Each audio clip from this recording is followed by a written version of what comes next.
Hello students, कैसे हैं आप सब। आशा करती हूँ आप अच्छे होंगे और अच्छे से अपनी पढ़ाई कर रहे होंगे।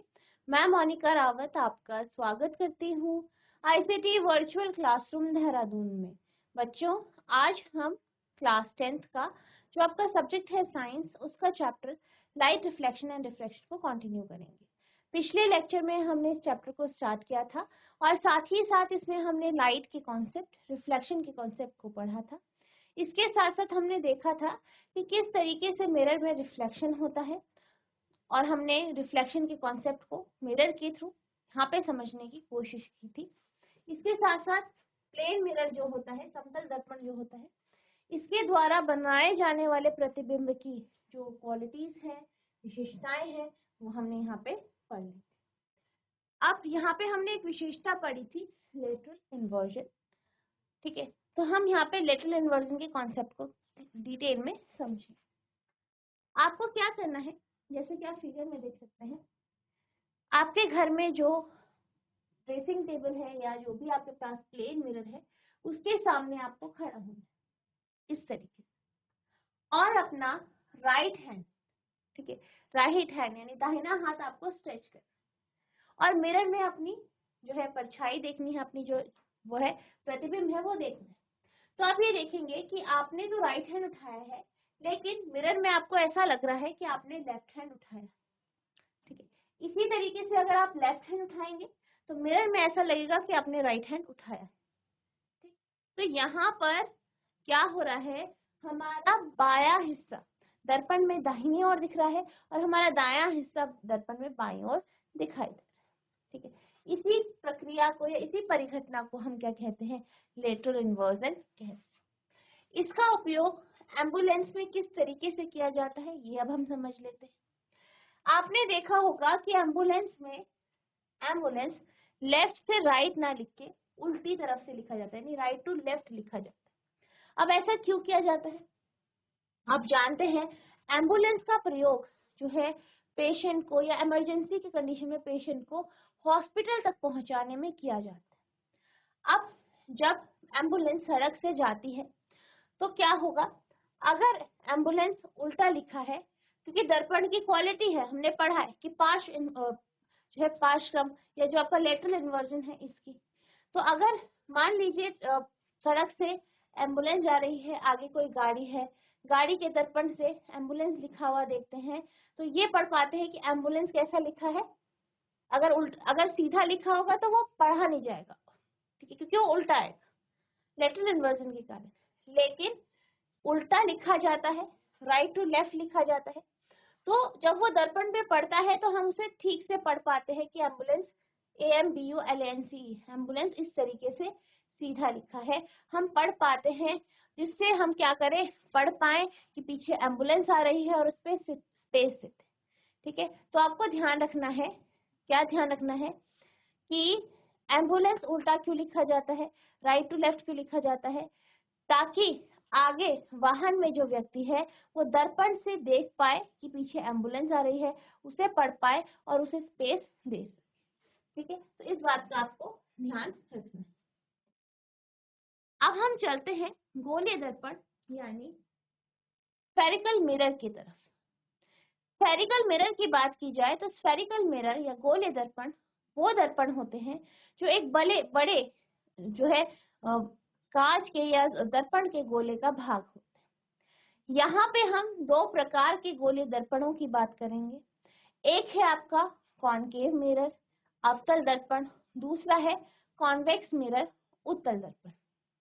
यहाँ पे ये जो दर्पण है इनको हम डिफरेंशिएट कर सकते हैं कि किस तरफ इसमें पॉलिश की गई है। अगर अंदर की तरफ जो है पॉलिश की गई है, रिफ्लेक्टिंग सरफेस बाहर की ओर है या उभरा हुआ है तो कॉन्वेक्स मिरर होगा, और अगर पॉलिश जो है आपकी बाहर की ओर की है और रिफ्लेक्टिंग सरफेस अंदर की ओर है, कर्व है, तो आपका कॉनकेव मिरर या अवतल दर्पण। ठीक है, spherical mirrors. Spherical mirror are the mirror having curved surfaces that are painted on one of the side. क्या कहा गया है, कहा ये गया है कि जो गोलीय दर्पण होते हैं वो ऐसे दर्पण होते हैं जिनमें कर्व सरफेस होती है, घुमावदार सतह होती है, और इनकी एक सतह पेंट होती है, यानी पेंटेड की जाती है। Spherical mirrors in which inward surface are painted are known as convex mirror। यानी वह गोले दर्पण जिसका अंदर वाला भाग पेंट किया जाता है और रिफ्लेक्टिंग सरफेस बाहरी या जो है उभरी हुई सतह होती है, उसे हम कॉन्वेक्स मिरर यानी उत्तल दर्पण कहते हैं।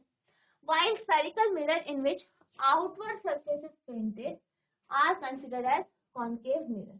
वही वह गोलीय सतह या वह गोलीय दर्पण जिसका बाह्य सतह पेंटेड होता है और अंदर की सतह क्या करती है, रिफ्लेक्ट करती है, इस दर्पण को हम क्या कहते हैं, कॉन्केव मिरर यानी अवतल दर्पण कहते हैं। गोलीय दर्पण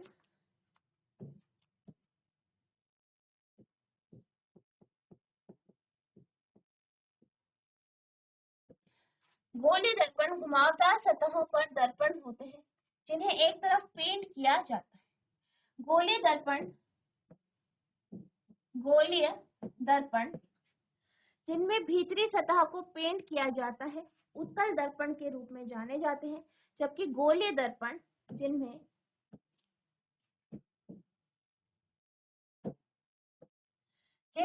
बाहरी सतह को पेंट किया जाता है अवतल दर्पण कहलाते हैं।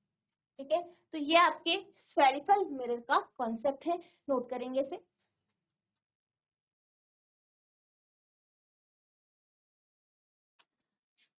अब यहाँ पे आप इसे डायग्राम के माध्यम से समझ सकते हैं। पहला है कॉन्केव मिरर यानी अवतल दर्पण। तो जैसे कि यहाँ पे मैंने कहा कि इसमें क्या होता है, बाहरी तरफ या जो बाहरी तरफ है वहां पे इधर उभरी हुई सतह है, यहाँ पे पेंट किया जाता है और ये वाली सतह रिफ्लेक्टिंग है। ठीक है, वहीं अगर हम बात करें कॉन्वेक्स मिरर या उत्तल दर्पण की, तो इस केस में ये आपकी क्या है, पेंटेड सतह है और ये आपकी रिफ्लेक्टिंग सरफेस। ठीक है, तो इस बात का आपको ध्यान रखना है कि आपका कॉन्केव मिरर में जो बाहरी हिस्सा होता है उसे पेंट किया जाता है, अंदर रिफ्लेक्शन होता है, और कॉन्वेक्स के केस में अंदर पेंट किया जाता है, बाहरी जो हिस्सा होता है यहाँ से रिफ्लेक्शन होता है। तो इस बात का आपको ध्यान रखना। ठीक, अब यहाँ पे हम देख सकते हैं जो आपके दर्पण होते हैं, कुछ हम यहाँ पे टर्म्स पढ़ते हैं, उनको हम समझेंगे किस तरीके से आपका जो स्फेरिकल मिरर है, गोलीय दर्पण है, वो एक बड़े गोले का भाग होता है और उसके अलग अलग टर्म्स क्या होती हैं ये हम जानेंगे। तो सबसे पहले हम बात करते हैं यहाँ पे, सबसे पहले हम बात करेंगे जब आपके पास कौन सा मिरर है, अवतल दर्पण, कॉन्केव मिरर।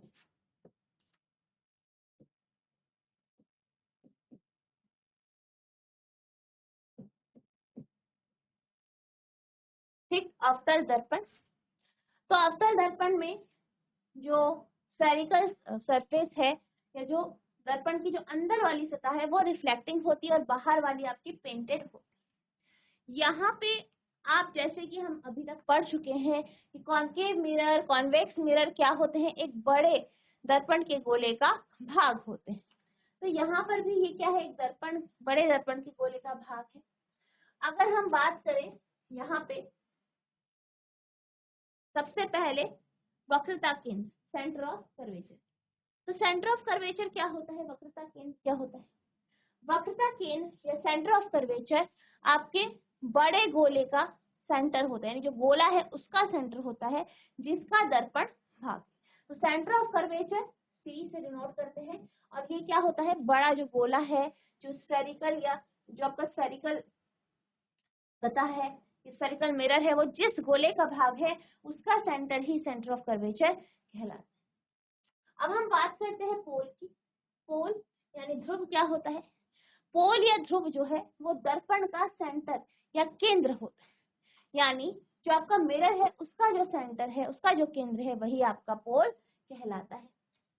नेक्स्ट है फोकस।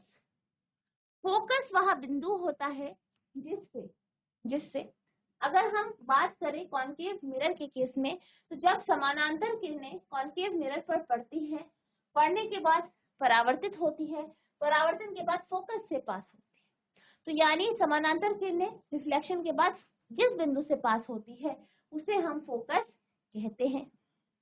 यहाँ पे वह आभासी रेखा जो सेंटर ऑफ कर्वेचर यानी वक्रता केंद्र, फोकस और ध्रुव से पास होती है उसे हम प्रिंसिपल एक्सिस या मुख्य अक्ष कहते हैं।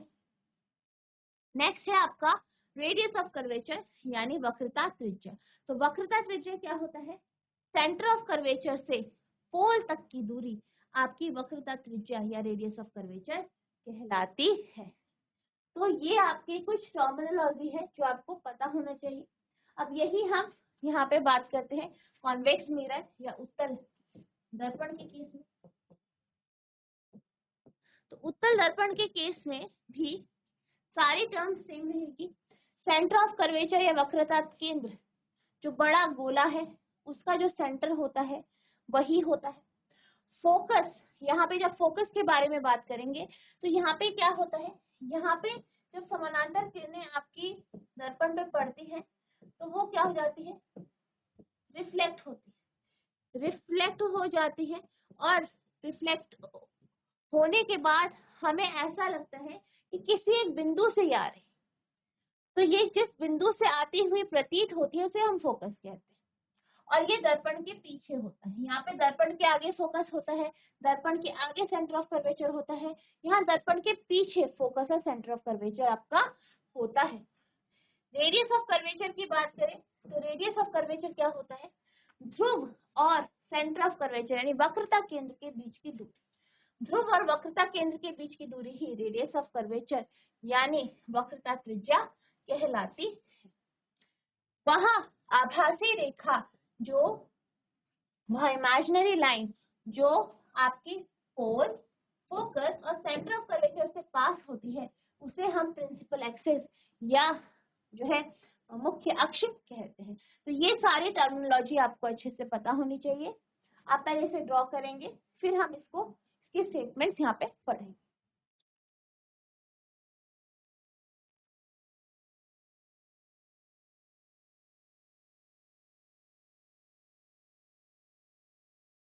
तो सबसे पहले पोल की बात कर लेते हैं। The geometric centre of the spherical surface of mirror is called pole of the mirror. क्या कहा गया है? कहा यह गया है कि दर्पण की जो गोलीय सतह है उसका जो सेंटर होता है वही दर्पण का सेंटर, दर्पण का ध्रुव कहलाता है। दर्पण के गोलाकार सतह की ज्यामितीय केंद्र को दर्पण का ध्रुव कहा जाता है। नेक्स्ट है मुख्य अक्ष, principal axis.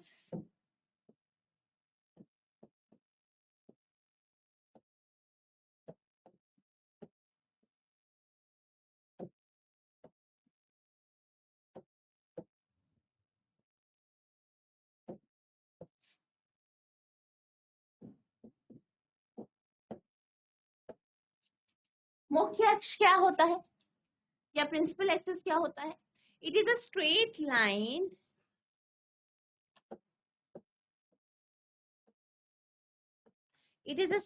Line joining the, ये क्या है आपकी? It is a straight line joining the pole of the mirror to the center of curvature. ये क्या है? ये एक सीधी रेखा है जो कि दर्पण के ध्रुव को सेंटर ऑफ कर्वेचर से जोड़ती है। यहाँ दर्पण के ध्रुव को उसकी वक्रता केंद्र से मिलाने वाली सीधी रेखा है। नेक्स्ट है सेंटर ऑफ कर्वेचर यानी वक्रता केंद्र। The center of curvature of a mirror is the center of the sphere of which the mirror is a part. यानी वक्रता केंद्र की बात की जाए तो दर्पण की जो वक्रता केंद्र होती है वो उस गोले का केंद्र होता है जिसका दर्पण क्या है, एक भाग है। ठीक है, तो ये आपके पोल, प्रिंसिपल एक्सिस और सेंटर ऑफ कर्वेचर की जो है डेफिनेशन है, इसे आप नोट करें।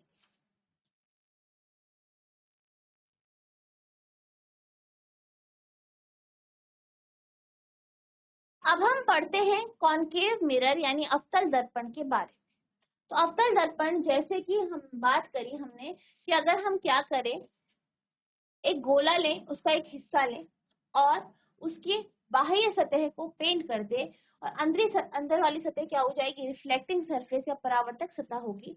तो इस प्रकार का जो दर्पण होता है, इस प्रकार का जो मिरर होता है, उसे हम कॉन्केव मिरर यानी अवतल दर्पण कहते हैं। तो ये आपको ध्यान रखना है।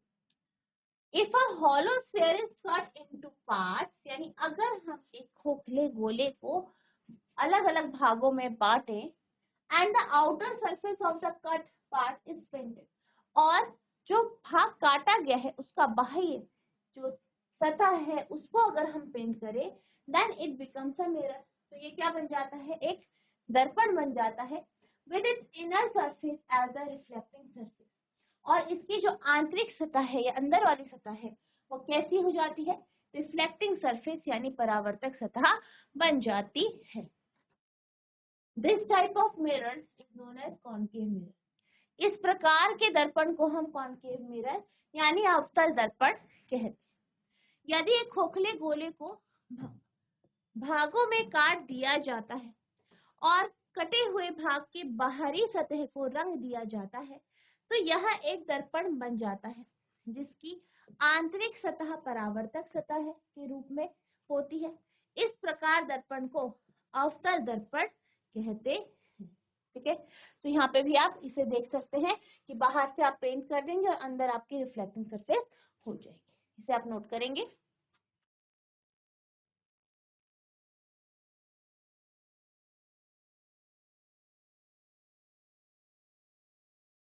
अब हम बात करते हैं कैरेक्टरिस्टिक्स ऑफ कॉन्केव मिरर की, यानी अवतल दर्पण की विशेषताओं की। तो सबसे पहली विशेषता जो अवतल दर्पण की है कि अगर अवतल दर्पण पर समानांतर किरणें पड़ती हैं तो रिफ्लेक्शन के बाद वो एक बिंदु पर कन्वर्ज हो जाती है। ठीक है, अवतल दर्पण के द्वारा जो प्रतिबिंब बनता है वो आपका जो है ज्यादातर केसेस में वास्तविक होता है यानी रियल होता है। ठीक है, रियल होता है ज्यादातर केस में, यानी आपको जो प्रतिबिंब मिलेगा वो उल्टा मिलेगा और रियल मिलेगा और आपको बड़ा मिलता है। वहीं अगर आप दर्पण के बिल्कुल पास में जो है वस्तु को रखते हैं तो आपको जो प्रतिबिंब मिलता है वो मैग्नीफाइड यानी बड़ा मिलता है, सीधा और आभासी यहाँ पे प्राप्त होता है। ठीक है, light converges at a point, यानी जो प्रकाश है वो एक बिंदु पर कन्वर्ज करता है when it strikes and reflect back from the reflecting surface of the concave mirror। ठीक है, तो लाइट क्या करती है, एक बिंदु पर कन्वर्ज होती है जब ये सतह से टकराती है और रिफ्लेक्ट करती है। Hence it is known as converging mirror। इसलिए हम इसे क्या कहते हैं, अभिसारी दर्पण कहते हैं। प्रकाश एक बिंदु पर अभिसरित होती है जब यह टकराती है और अवतल दर्पण की परावर्तक सतह से वापस परावर्तित होती है, इसलिए इसे अभिसारी दर्पण भी कहते हैं। When the concave mirror is placed very close, अब क्या कहा गया है कि अगर हम अवतल दर्पण को बेहद पास रखें, किसके, वस्तु के, to the object, a magnified, erect and virtual images obtained। तो क्या होता है, एक बड़ी, सीधी और आभासी प्रतिबिंब यहाँ पे हमें प्राप्त होती है। जब अवतल दर्पण को वस्तु के बहुत निकट रखा जाता है तो आवर्धित, सीधा तथा आभासी प्रतिबिंब प्राप्त होता है। ठीक है, तो ये आपकी दो कैरेक्टरिस्टिक्स है। नेक्स्ट कैरेक्टरिस्टिक की बात की जाए, जैसे कि मैंने कहा अगर आप दूर रखते हैं, यानी जैसे जैसे हम दूरी बढ़ाते हैं तो प्रतिबिंब कैसा बनता है, वास्तविक, उल्टा। ठीक है, however if we increase the distance between the object and the mirror, then the size of the image reduces and a real and inverted images form। यानी क्या कहा गया है, कहा ही गया है हालांकि अगर हम वस्तु और दर्पण के बीच की दूरी बढ़ा देते हैं तो छवि का आकार कम होता है और एक वास्तविक और उल्टा प्रतिबिंब हमें प्राप्त होता है। यानी हम ये कह सकते हैं कि जो कॉन्केव मिरर है, ठीक है, जो आपका अवतल दर्पण है, वो आभासी या वास्तविक किसी भी प्रकार का प्रतिबिंब बना सकता है और प्रतिबिंब छोटा और बड़ा हो सकता है। The image formed by the concave mirror can be small or large and can be real or virtual. अवतल दर्पण द्वारा प्रतिबिंब छोटा या बड़ा हो सकता है और वास्तविक या आभासी भी हो सकता है। ठीक है, तो ये इसके कुछ पॉइंट्स हैं, इन्हें आप नोट करें।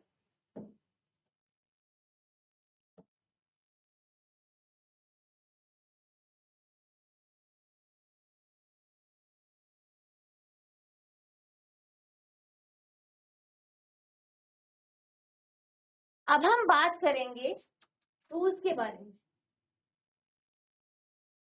Rules for making ray diagram by a concave mirror, यानी यहाँ पे हम बात करेंगे उन नियमों की जिसके माध्यम से जो है आपका जो कॉन्केव मिरर है, अवतल दर्पण है, उसके जो किरण आरेख हैं वो आप बनाएं। ठीक है, तो यहाँ पे आपके 4 नियम हैं। पहला नियम, जैसे कि हमने अभी प्रॉपर्टीज में बात करी कि जब भी कोई समानांतर किरण जो है आपके दर्पण पे पड़ती है, अवतल दर्पण पे पड़ती है, परावर्तन के बाद वो फोकस से पास होती है। तो यहाँ पे भी हम एक इंसिडेंट रे लेंगे, अपतित किरण लेंगे जो कि मुख्य अक्ष के समानांतर है। रिफ्लेक्शन के बाद वो क्या होगी, फोकस से पास हो जाएगी।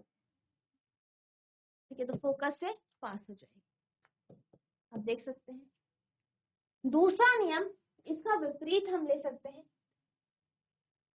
क्या है कि अगर कोई किरण फोकस से पास होती है और अवतल दर्पण पे पड़ती है तो परावर्तन के बाद वो किरण मुख्य अक्ष के समानांतर हो जाती है। तो ये आपका इस नियम का क्या है, बिल्कुल विपरीत है।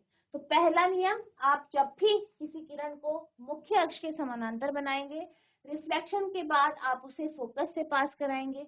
इसी तरीके से अगर कोई भी किरण फोकस से पास होगी तो परावर्तन के बाद आप उसे मुख्य अक्ष के समानांतर बनाएं। नेक्स्ट है, अगर कोई अपतित किरण जो है सेंटर ऑफ कर्वेचर से पास होगी तो रिफ्लेक्शन के बाद वो अपने पाथ को रिट्रेस करते हैं। यानी कोई किरण अगर सेंटर ऑफ कर्वेचर से पास हुई, रिफ्लेक्शन हुआ, वही सेंटर ऑफ कर्वेचर से वापस आ जाएगी। क्योंकि ये यहाँ पे देखा गया है कि ऐसी किरण जो सेंटर ऑफ कर्वेचर से पास होती है वो 90 डिग्री पर या 90 डिग्री के कोण पर आपके दर्पण पे पड़ती है। अगला है, अगर कोई किरण पोल पे जो है रिफ्लेक्ट हो, ध्रुव पे रिफ्लेक्ट हो, रिफ्लेक्शन के बाद वो जो है मुख्य अक्ष के नीचे से जाती है और जो इसके द्वारा एंगल बनाए जाते हैं, यानी इंसिडेंट एंगल और रिफ्लेक्टेड एंगल, दोनों के दोनों क्या होते हैं, बराबर होते हैं। इस केस में मुख्य अक्ष आपके नॉर्मल का कार्य करता है। तो इस बात का भी आपको ध्यान रखना है। तो ये आपके 4 नियम है, इन्हीं के अकॉर्डिंग आपके सारे किरण आरेख बनेंगे। नोट करेंगे इसे।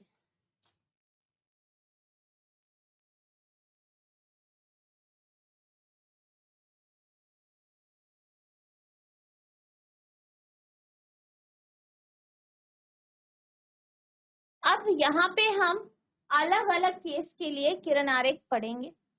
ठीक है, तो सबसे पहले हम बात करते हैं जब हमारी जो किरणें हैं वो अनंत दूरी से आ रही।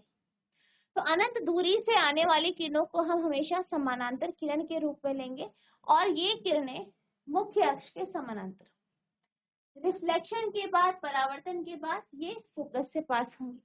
अब यहाँ पे किरण आरेख बनाने के लिए हमें कम से कम 2 किरण चाहिए। तो हम यहाँ पे 2 किरण ले लेते हैं जो मुख्य अक्ष के क्या है, समानांतर है। ये ए या मान लीजिए एक्स और वाई बिंदु पर स्ट्राइक होती है, इसके बाद वो रिफ्लेक्ट होके फोकस से पास होती है और यहाँ पर आपका क्या बनता है, प्रतिबिंब बनता है। तो आप लिखेंगे सबसे पहले वस्तु की स्थिति यानी ऑब्जेक्ट पोजीशन, कहाँ पर? अनंत दूरी पर, यानी एट इंफिनिटी, अनंत दूरी। अगर हम प्रतिबिंब की बात करें, प्रतिबिंब की जो स्थिति होगी, इमेज की पोजीशन, प्रतिबिंब की स्थिति कहाँ पर होगी? कहाँ पे बनेगा प्रतिबिंब? फोकस पर।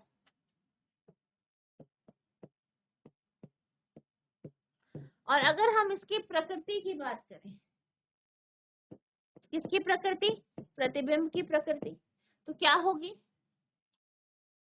वास्तविक रूप में क्या हो रहा है? किरणें आपस में एक दूसरे को काट रही है फोकस पर, तो वास्तविक रूप में काटे नहीं, रियल। रियल है तो इन्वर्टेड होगी, और बिंदु के आकार का, कि फोकस पे बन रही है। तो आप लिखेंगे वास्तविक, उल्टा तथा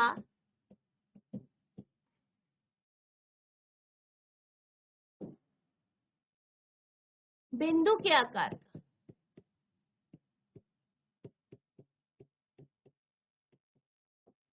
ठीक, तो ये आप यहाँ पे नोट करें।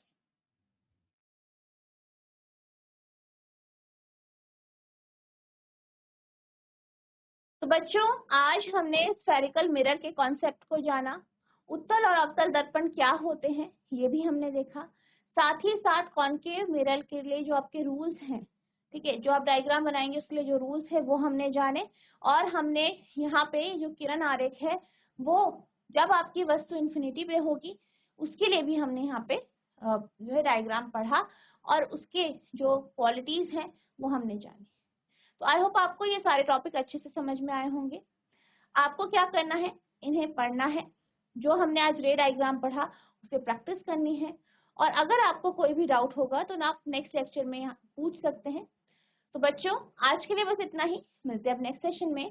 तब तक के लिए thank you and have a nice day.